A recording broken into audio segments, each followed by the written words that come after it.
नमस्कार, सत श्री अकाल, सलाम दोस्तों। मैं रोहित गुप्ता, मेरे यूट्यूब चैनल रोहित क्लासेस में आपका तहे दिल से स्वागत है। दोस्तों, हम यहाँ आर्य कंपटीशन टाइम्स की पुस्तक भारतीय इतिहास जो UGC net paper second history के रिवीजन के लिए एक अति महत्वपूर्ण बुक है, और भी अन्य कंपटीशन में जिसमें भी हिस्ट्री संबंधित प्रश्न आते हैं उसके लिए एक अति महत्वपूर्ण फैक्ट बुक है दोस्तों, जिसका आज हम लोग मध्यकालीन पोर्शन में चैप्टर नंबर 6 बहमनी साम्राज्य स्टार्ट करने जा रहे हैं। ठीक है, तो चलिए वीडियो को स्टार्ट करने से पहले आप सभी लोगों से अनुरोध है कि आप लोग यूट्यूब के सेटिंग में जाके प्लेबैक स्पीड बटन को 1.5x या तो 2.0x कर ले, ताकि मेरी वॉइस जो आप लोगों को स्लो समझ में आ रही है वो आपके अनुसार आपको मिल सके। और प्लीज़ वीडियो को लाइक कर दीजिएगा, और जिन लोगों ने अब तक चैनल को सब्सक्राइब नहीं किया है वो प्लीज़ चैनल को सब्सक्राइब करके बेल आइकन प्रेस कर दीजिएगा और शेयर कर दीजिएगा, ताकि और लोगों का भी हेल्प हो सके। ओके, चलिए स्टार्ट करते हैं चैप्टर नंबर 6 बहमनी साम्राज्य।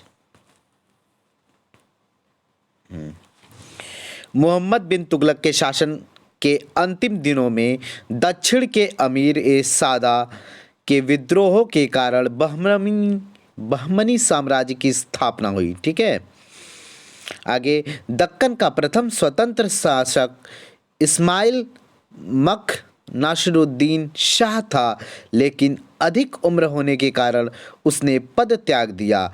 अमीरों ने उसके अनुयायी जफ़र खां यानी हसन गंगू को शासक चुना। जफ़र खां 1347 से 1358 ईस्वी तक रहा।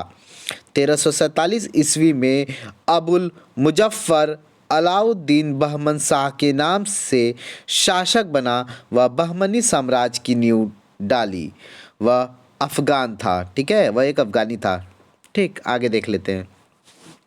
उसने गुलबर्गा को राजधानी बनाया। वह उसका नाम अहसानाबाद रखा और गुलबर्गा में जामी मस्जिद बनवाई। ठीक है, जमा मस्जिद बोल के।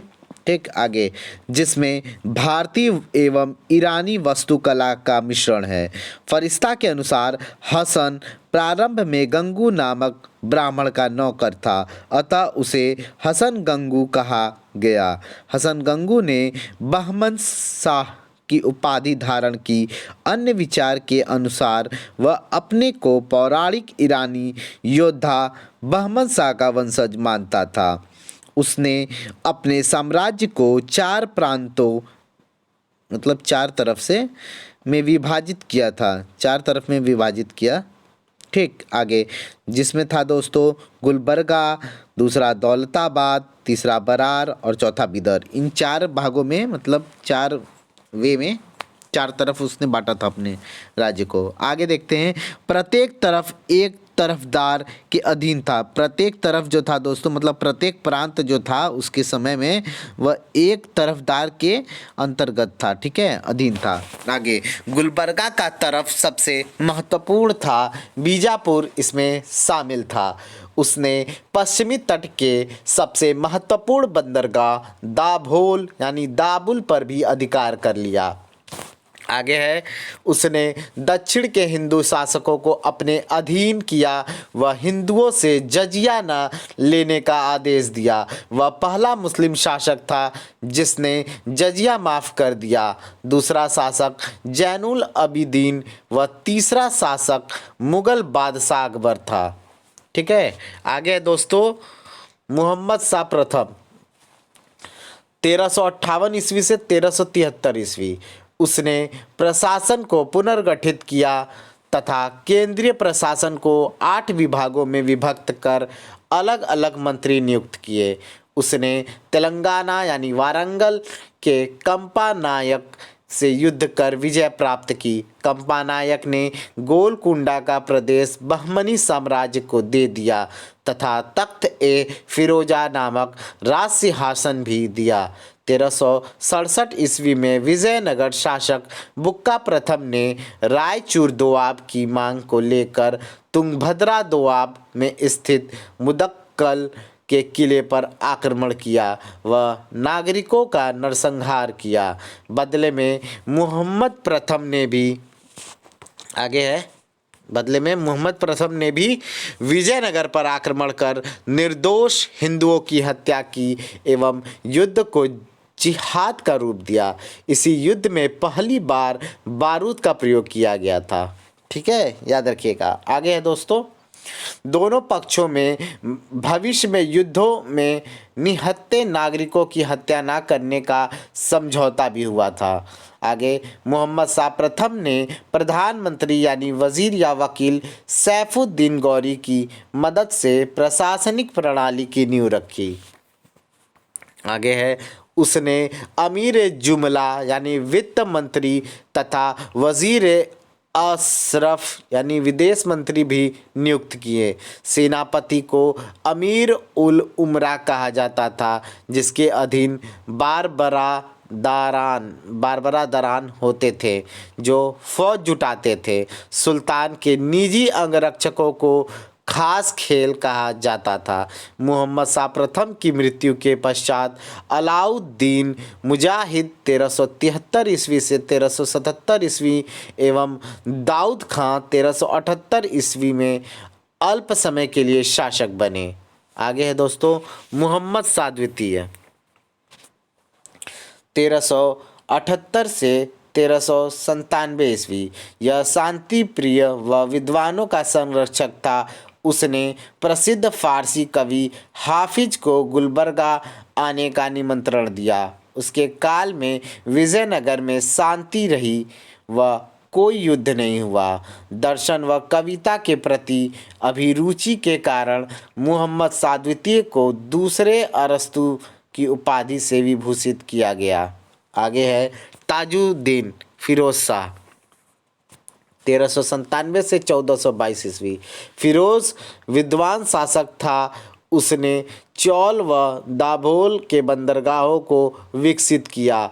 उसने विजयनगर से 3 युद्ध किए। प्रथम 2 में वह विजयी रहा। आगे, फिरोज ने विजयनगर के शासक देवराय प्रथम को सोनार की बेटी के युद्ध में पराजित किया। देवराय प्रथम ने 10 लाख खून, मोती व हाथी हर्जाने के रूप में दिए। देवराय ने अपनी पुत्री का विवाह जो है फिरोज से किया।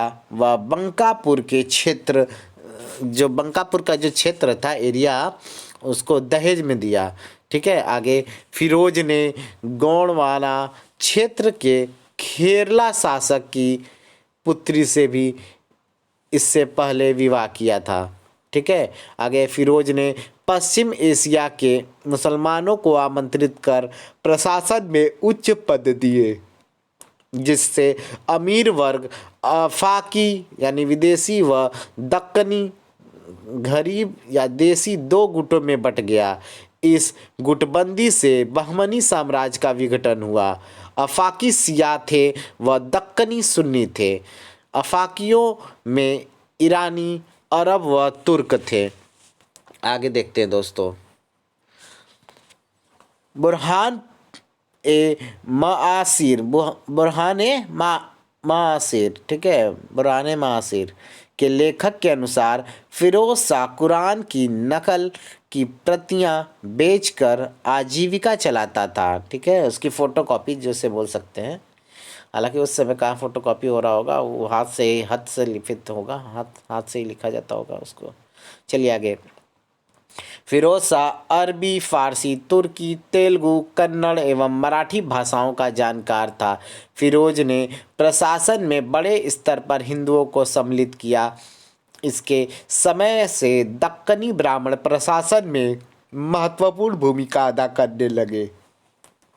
आगे है, फिरोज विजयनगर से तीसरे युद्ध में पांगुल नामक स्थान पर देवराय प्रथम से पराजित हुआ। इस पराजय के बाद फिरोज के भाई अहमद शाह प्रथम ने उसे सिंहासन से हटा दिया व स्वयं शासक बना। फिरोज ने भीमा नदी के किनारे फिरोजाबाद नगर एवं नक्षत्रशाला यानी जंतर मंतर की स्थापना की। फिरोज के गुलबर्गा के संत गेसूदराज से गूढ़ संबंध थे। गेसूदराज को भू अनुदान दिया था। फिरोज गुलबर्गा का अंतिम सुल्तान था। आगे दोस्तों, शिहाबुद्दीन अहमद प्रथम या अहमद शाह वली 1422 से 1435 ईस्वी। अहमद ने 1425 ईस्वी में राजधानी गुलबर्गा से बीदर स्थानांतरित कर दी तथा इसका नाम मुहम्मदाबाद रखा। अहमद के शासनकाल में दक्कनी व विदेशी अमीरों की गुटबंदी अत्यधिक बढ़ गई व सांप्रदायिक रूप ले लिया। अहमद ने वारंगल के शासक की हत्या कर वारंगल का स्वतंत्र अस्तित्व समाप्त कर दिया। अहमद ने मालवा के हुसंग शाह को भी पराजित किया। अहमद के दरबार में खुरासान का प्रसिद्ध कवि शेख आजरी आया था। आगे है, अहमद शाह को न्याय व धर्मनिष्ठा के लिए तथा सूफी संत गेसुदराज के शिष्य होने के कारण वली यानी संत कहा जाता था। गेसुदराज को बंदा नवाज भी कहा जाता था। गेसुदराज दक्षिण का पहला विद्वान था जिसने उर्दू में मिरात उल आशिकी नामक ग्रंथ लिखा। अहमद की अंतिम विजय कोंकण पर थी। अहमद प्रथम ने सेना में मनसबदारी प्रथा शुरू की। आगे है दोस्तों, अलाउद्दीन अहमद द्वितीय 1436 से 1458 ईस्वी। इसके काल में ईरानी यानी आफाकी निवासी महमूद, कौन था दोस्तों? महमूद गवा, ठीक है। इसके काल में ईरान यानी आफाकी निवासी महमूद गवा को राज्य की सेवा के लिए गवा को राज्य की सेवा में लिया गया, ठीक है। आगे, महमूद गवा पहले व्यापारियों का प्रमुख मलिक तुज्जार था। महमूद गवा आफाकी शिया थे। इसने बीदर में अस्पताल का निर्माण भी करवाया था। आगे देखते हैं, हुमायूं। हुमायूं के बारे में पढ़ लेते हैं दोस्तों। हुमायूं 1458 से 1461 ईस्वी। यह अलाउद्दीन का पुत्र था तथा इतना क्रूर था कि उसे जालिम की उपाधि दी गई। इसे दक्कन का नीरो भी कहा जाता था। हुमायूं ने महमूद गवा को अपना प्रधानमंत्री नियुक्त किया तथा एक प्रशासनिक परिषद की नियुक्ति की जिसमें राजमाता व गवा सहित 4 व्यक्ति थे। हुमायूं का 8 वर्षीय पुत्र निजाम शाह 1461 से 63 ईस्वी में शासक बना, किंतु 2 वर्ष में ही उसकी मृत्यु हो गई। आगे है दोस्तों, मुहम्मद शाह तृतीय 1463 से 1482 ईस्वी। राज्यारोहण के समय इसकी आयु मात्र 9 साल थी, अतः महमूद गवा इसका प्रधानमंत्री रहा। गवा को ख्वाजा जहाँ की उपाधि दी गई। गवा बीजापुर का तरफदार था। रूसी यात्री निकितीन ने मुहम्मद तृतीय के काल में बहमनी साम्राज्य की यात्रा की। आगे, महमूद गवा ने अपने कुशल नेतृत्व व सैन्य शक्ति के बल पर बहमनी साम्राज्य का विस्तार किया। उसने मालवा को पराजित किया। महमूद गवा की सबसे महत्वपूर्ण उपलब्धि 1472 ईस्वी में गवा पर अधिकार थी। गोवा विजयनगर के अधिकार में था। गोवा पश्चिमी समुद्र तट का सर्वाधिक प्रसिद्ध बंदरगाह था। 1473 ईस्वी में उसने बेलगाम जीता। विजयनगर से दाभोल भी जीता। महमूद गवा ने साम्राज्य के 4 प्रांतों को 8 प्रांतों में विभाजित कर दिया। बरार को गाविल और माहुर गुलबर्गा को बीजापुर एवं गुलबर्गा दौलताबाद को दौलताबाद एवं जूनार तथा तेलंगाना को राजमुंदरी और वारंगल के रूप में विभाजित किया। ठीक है। आगे है, महमूद गवा ने प्रांतीय गवर्नरों के अधिकारों पर नियंत्रण रखा तथा उनसे कुछ प्रदेश लेकर खालसा भूमि में परिवर्तित किया। गवर्नर के अधीन केवल एक ही किला रहने दिया। आगे है, उसने भूमि की पैमाइश व लगान निर्धारण की जांच कराई। महमूद गवाह विद्वानों का संरक्षण था। उसने बीदर में महाविद्यालय एवं मदरसा की स्थापना कराई। गवाह ने कई ग्रंथ लिखे। ये थे रौजत उल इंसा, दीवान ए असरा एवं मनाजिर उल इंसा। ये पुस्तकें लिखा था, ग्रंथ लिखा था। आगे गवाह ने इराक, ईरान, मिस्र, टर्की आदि देशों के सुल्तानों के साथ पत्र व्यवहार किया। इन पत्रों को रियाजुल इंसा कहा जाता था। गवाह ने तगा नामक स्केल का विकास भी किया था। महमूद गवाह अफाकियों व दक्कनियों के बीच की दलीय गुटबंदी का शिकार हो गया और मुहम्मद शाह तृतीय ने इसे 1481 ईस्वी में मृत्यु दंड दे दिया। आगे है महमूद गवाह की मृत्यु के साथ ही बहमनी साम्राज्य का पतन तीव्र हो गया। आगे है तीव्र हो गया। आगे दोस्तों देखते हैं बहमनी प्रशासन, थोड़ा सा देख लेते हैं, इसे भी थोड़ा बड़ा कर लेते हैं। अब ठीक है।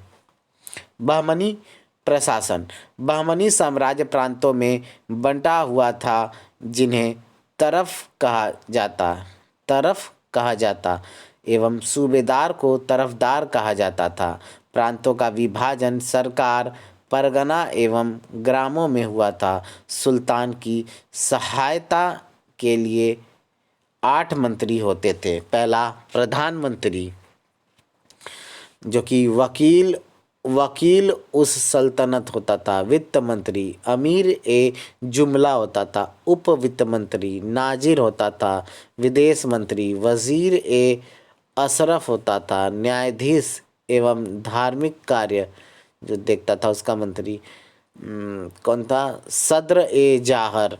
ठीक है। सेनापति अमीर उल उमरा, यह सुल्तान के बाद सेना का सबसे बड़ा अधिकारी होता था।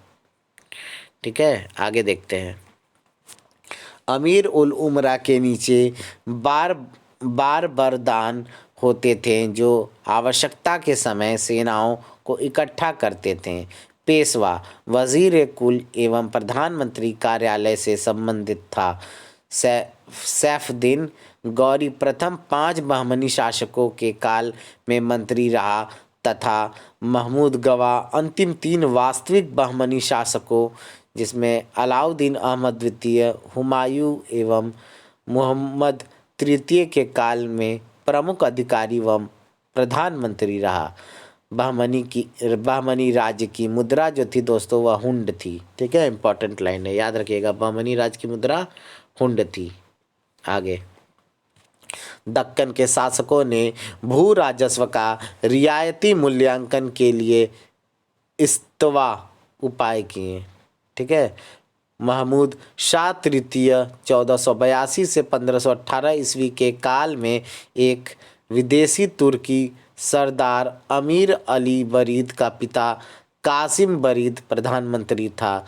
महमूद शाह व उसके उत्तराधिकारी कठपुतली मात्र थे। बहमनी वंश का अंतिम सुल्तान कलीमुल्ला शाह था। कौन था? कलीमुल्ला शाह। 1527 ईस्वी में उसकी मृत्यु के साथ ही बहमनी साम्राज्य का अंत हो गया। बहमनी साम्राज्य के अंत का प्रमुख कारण प्रांतपतियों का विद्रोह था। इसके स्थान पर 5 नवीन राजवंशों का उदय हुआ। राज्य है एक तरफ दोस्तों, 5 जो है राज्य और उसके राजवंश और उसके संस्थापक को देख लेते हैं। पहला बीजापुर 1489 ईस्वी में राजवंश जो था दोस्तों आदिल शाही था। संस्थापक जो था यूसुफ आदिल खां। दूसरा अहमदनगर जो कि 1490 ईस्वी में इसका राजवंश था जो निजाम शाही और इसका संस्थापक था मलिक अहमद। तीसरा है बरार 1490 ईस्वी में इमाद शाही राजवंश और संस्थापक था फ़तेह उल्लाह इमाद शाह। चौथा है गोलकुंडा 1512 ईस्वी में और इसका जो है राजवंश जो है दोस्तों वह कुतुब शाही था और इसका संस्थापक कुली शाह था। ठीक है। आगे है 5वां बीदर 1527 ईस्वी में, और बीदर शाही राजवंश था और इसका जो संस्थापक था वह अमीर अली बरीद था। ठीक है, आगे देख लेते हैं। आगे दोस्तों हमारा इसमें ये जो हम लोग नीचे 5 राजवंश के बारे में और राज्य के बारे में पढ़े हैं, उन्हीं के बारे में थोड़ा थोड़ा दो 3 लाइन है। चलिए आइए उसको देख लेते हैं। पहला है बरार।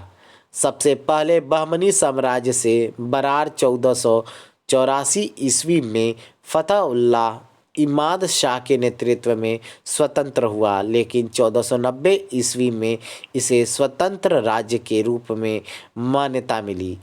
इसने इमाद शाही वंश की स्थापना की। फतहुल्लाह हिंदू से मुसलमान बना था। आगे 1574 ईस्वी में अहमदनगर ने बरार को हड़प कर इसका स्वतंत्र अस्तित्व समाप्त कर दिया और 1595 से 96 ईस्वी में अकबर के साथ हुई संधि के तहत बरार अहमदनगर से मुगलों को दे दिया गया। बरार ने 1565 ईस्वी में विजयनगर के विरुद्ध तालीकोटा युद्ध में भाग नहीं लिया था। नंबर 2 दोस्तों बीदर। अमीर अली बरीद ने 1527 ईस्वी में बीदर में स्वतंत्र बरीद शाही वंश की स्थापना की। इसे दक्कन की लोमड़ी कहा जाता था। यह बहमनी साम्राज्य का अंतिम वजीर यानी प्रधानमंत्री था। बीदर बहमनी साम्राज्य से स्वतंत्र होने वाला अंतिम राज्य था। 1618 से 1619 ईस्वी में बीजापुर ने बीदर को हड़प लिया और 1656 ईस्वी में बीजापुर ने बीदर मुगलों को सौंप दिया। नंबर 3 अहमदनगर।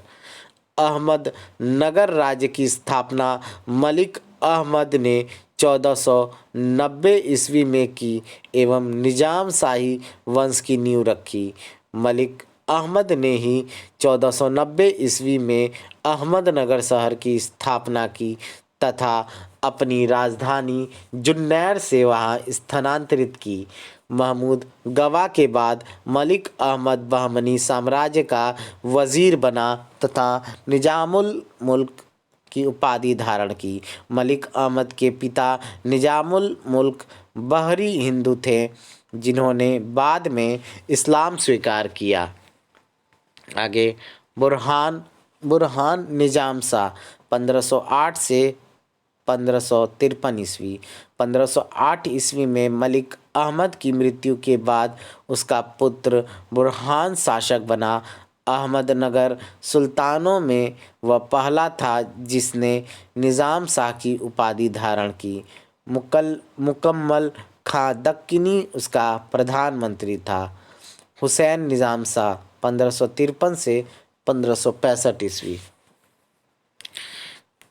आगे इसके शासनकाल में 1562 ईस्वी में बीजापुर के आदिल शाह एवं गोलकुंडा के कुतुब शाह ने विजयनगर के राम राय के नेतृत्व में संयुक्त मोर्चा बनाकर अहमदनगर पर आक्रमण कर मुस्लिमों को बुरी तरह लूटा। हुसैन निजाम शाह 1565 ईस्वी में विजयनगर के विरुद्ध तालीकोटा के युद्ध में बने मुस्लिम संघ में शामिल था। चांद बीबी हुसैन निजाम शाह की बेटी तथा बुरहान द्वितीय जो थे वो बेटा थे। ठीक है, याद रखिएगा। आगे दोस्तों मुर्तजा निज़ाम शाह 1565 से 1588 ईस्वी। इसके काल में मुगलों ने पहली बार अहमदनगर पर आक्रमण किया। मुर्तजा निज़ाम शाह ने बरार को 1574 ईस्वी में अहमदनगर में मिलाया था। बुरहान निज़ाम शाह द्वितीय बुरहान उल मुल्क 1591 से 1595 ईस्वी। इसके शासनकाल में सैयद अली तबतबा द्वारा बुरहान ए मासिर नामक ऐतिहासिक ग्रंथ की रचना हुई। इसकी मृत्यु के बाद चांद बीबी बीजापुर के अली आदिल शाह की पत्नी ने महत्वपूर्ण भूमिका निभाई।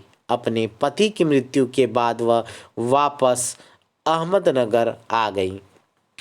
आगे है दोस्तों, बुरहान की मृत्यु के बाद अहमदनगर के दरबार में चांद बीबी व मियाँ मंजू के गुट में टकराव हुआ। मियाँ मंजू ने मुगल सम्राट अकबर के पुत्र मुराद से मदद मांगी। चांद बीबी ने बुरहान के पुत्र बहादुर 1595 से 1600 ईस्वी का पक्ष लिया है। आगे, चांद बीबी ने मुगलों का बहादुरी से मुकाबला किया, किंतु उसे अंत में समझौता कर बरार का क्षेत्र मुगलों को सौंपना पड़ा। मुगलों ने बहादुर के राजगद्दी के दावे को मान्यता भी दी। विरोधी गुट ने 1599 ईस्वी में चांद बीबी की हत्या कर दी व बहादुर को मुगलों ने बंधक बनाकर ग्वालियर भेज दिया। आगे, बहादुर निजाम शाह के बंधक बनने के बाद मुर्तज़ा निजाम शाह द्वितीय शासक बना। इसने अहमदनगर, बालाघाट और दौलताबाद के कुछ हिस्से मुगलों को सौंप दिए व शेष राज्य का मुगलों के प्रति वफादारी की शर्त पर शासक बना। मलिक अंबर, यह अबिसिनियाई दास था। इसने मुर्तज़ा द्वितीय 1600 से 1610 ईस्वी को सुल्तान घोषित कर मुगलों के विरुद्ध अहमदनगर की कमान संभाली। मलिक अंबर ने मुगलों के विरुद्ध छापामार पद्धति से युद्ध किया, लेकिन 1617 ईस्वी व 1621 ईस्वी में खुर्रम यानी शाहजहां से पराजित हुआ। मलिक अंबर ने दक्षिण में टोडरमल की भूमि व्यवस्था के आधार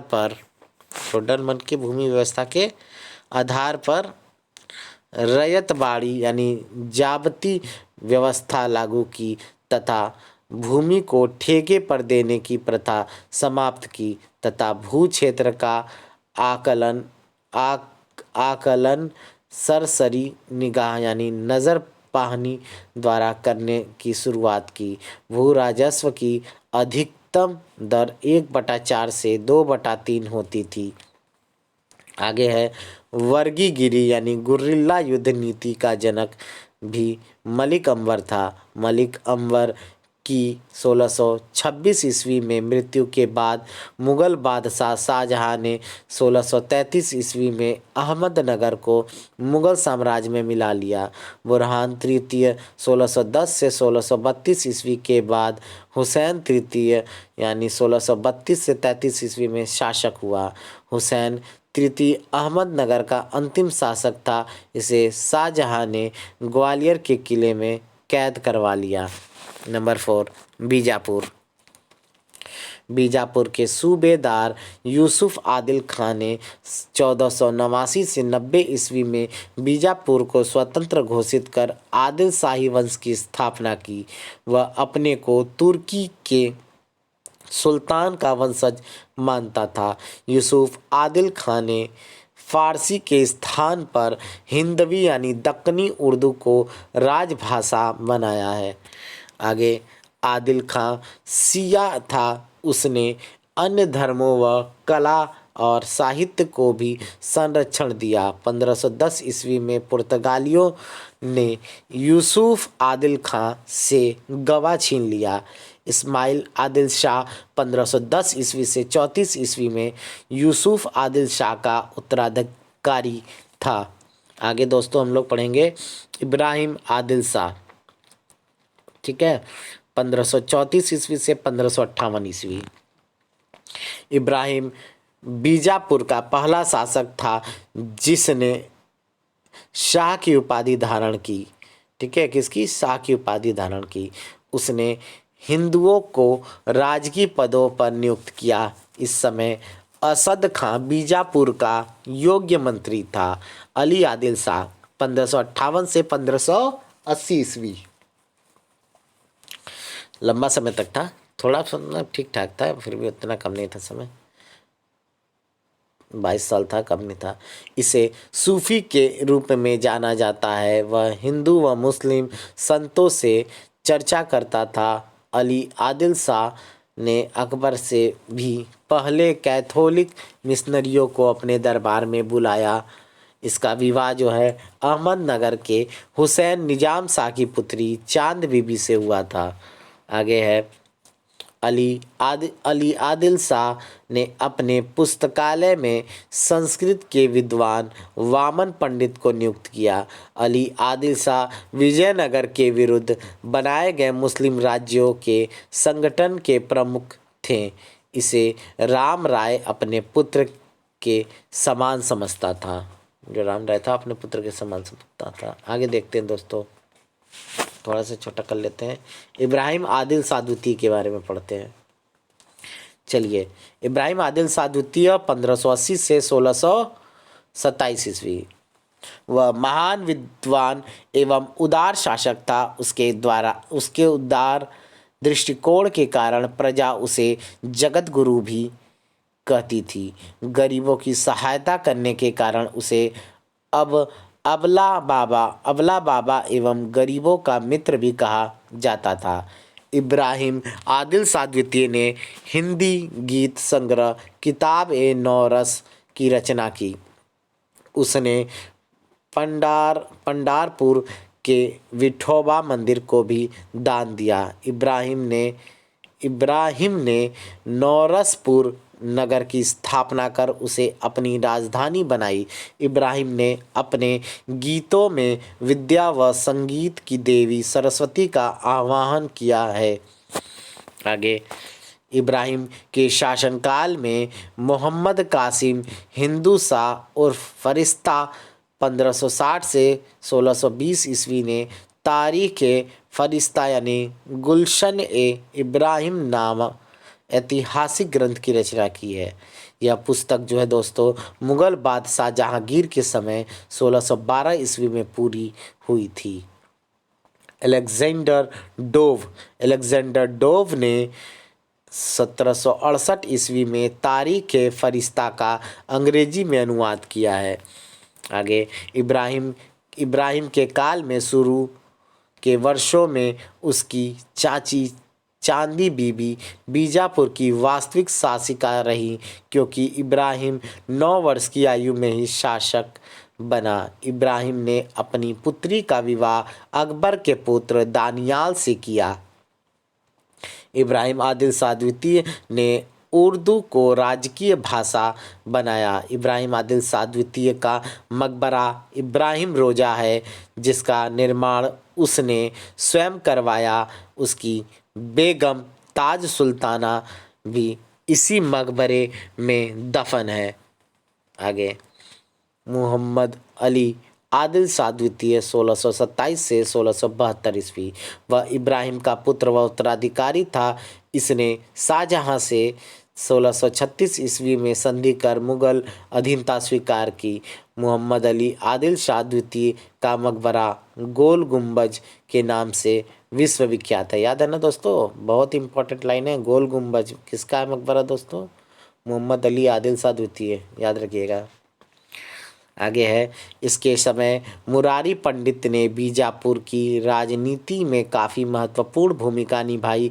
शिवाजी के पिता शाहजी भी बीजापुर में महत्वपूर्ण अधिकारी थे। शाहजी पहले अहमदनगर की सेवा में थे।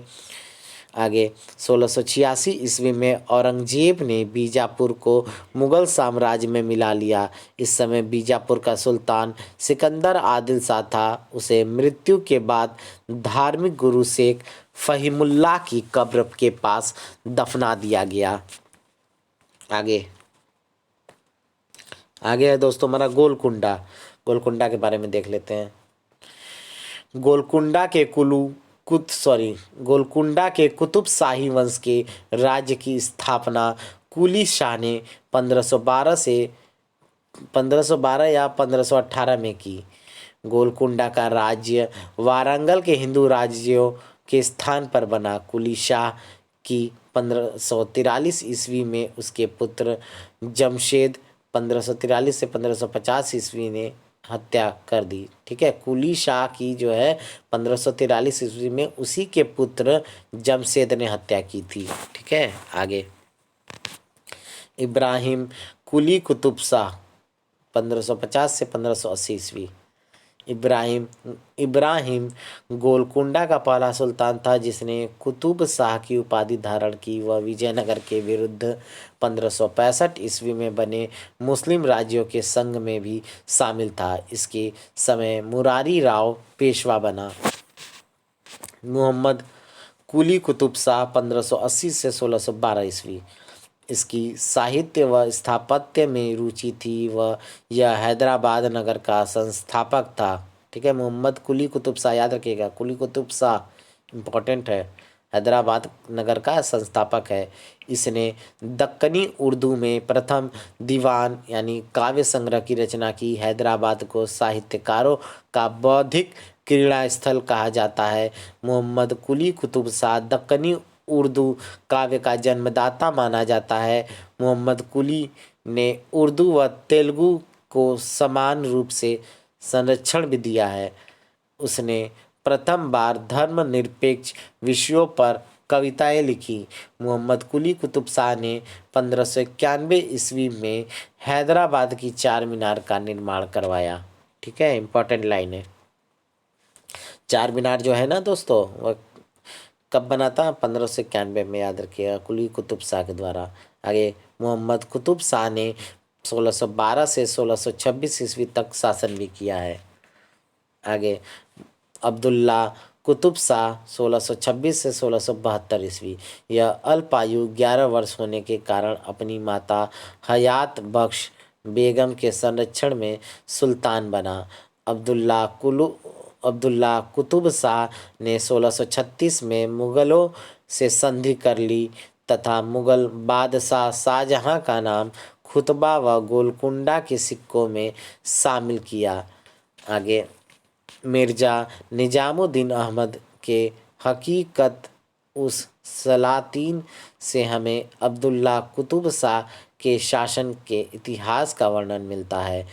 अब्दुल्ला के काल में मीर मुहम्मद सैयद मीर जुमला नामक फ़ारसी उसका वज़ीर था, जो बाद में मुग़लों की सेवा में चला गया। गोलकुंडा के अंतिम सुल्तान अबुल हसन के काल में 1672 ईस्वी से 1687 ईस्वी तक मदना व अखना दो भाइयों ने गोलकुंडा के प्रशासन व सेना पर नियंत्रण कर रखा था। 1687 ईस्वी में औरंगजेब ने गोलकुंडा को मुग़ल साम्राज्य में मिला लिया व सुल्तान अबुल हसन कुतुब शाह को बंदी बनाकर दौलताबाद के किले में भेज दिया। वजबी व फैज नामक विद्वान भी गोलकुंडा के दरबार में थे। वजबी ने कुतुब मुसत्तरी व सबरस नामक किताबें लिखी। मोहम्मद नुसरत नामक विद्वान ने दक्षिण में उर्दू में गुलशन इश्क यानी गुलशन इश्क अली नामा व तारीख़ सिकंदरी लिखी। ठीक है, ये पुस्तक लिखा था उर्दू में। कौन कौन? गुलशन इश्क, अली नामा व तारीख़ सिकंदरी, ये पुस्तक लिखा। ठीक है, तो इस प्रकार दोस्तों हमारा बहमनी साम्राज्य जो है इस वीडियो में पूरा कंप्लीट होता है। और नेक्स्ट वीडियो में दोस्तों हम लोग पढ़ेंगे विजयनगर साम्राज्य। ठीक है, तो थैंक यू फॉर वॉचिंग दोस्तों, मिलते हैं नेक्स्ट वीडियो में। Thank you so much. Please video को आप लोग लाइक कर दीजिएगा। चैनल को अब तक जिन्होंने सब्सक्राइब नहीं किया है वो प्लीज़ सब्सक्राइब कर दीजिए और बेल आइकन प्रेस कर दीजिएगा। ओके दोस्तों, थैंक यू फॉर वॉचिंग दोस्तों। प्लीज़ वीडियो को लाइक आप लोग ज़रूर करिए ताकि, और आप लोग से एक शिकायत है दोस्तों कि आप लोग वीडियो में कमेंट नहीं करते हैं। जिन लोगों को भी जो चीज़ का वीडियोस में प्रॉब्लम होता है या नहीं होता है कुछ भी, तो आप लोग ज़रूर मोटिवेशन के लिए वीडियो में कमेंट किया करिए। देखने को तो देखते हैं आप लोग लेकिन कमेंट नहीं करते हैं, तो प्लीज़ जाइएगा इस बार, अब जो भी वीडियो आप लोग देखिएगा कमेंट ज़रूर करिएगा। ठीक है, चलिए bye bye, good night, take care.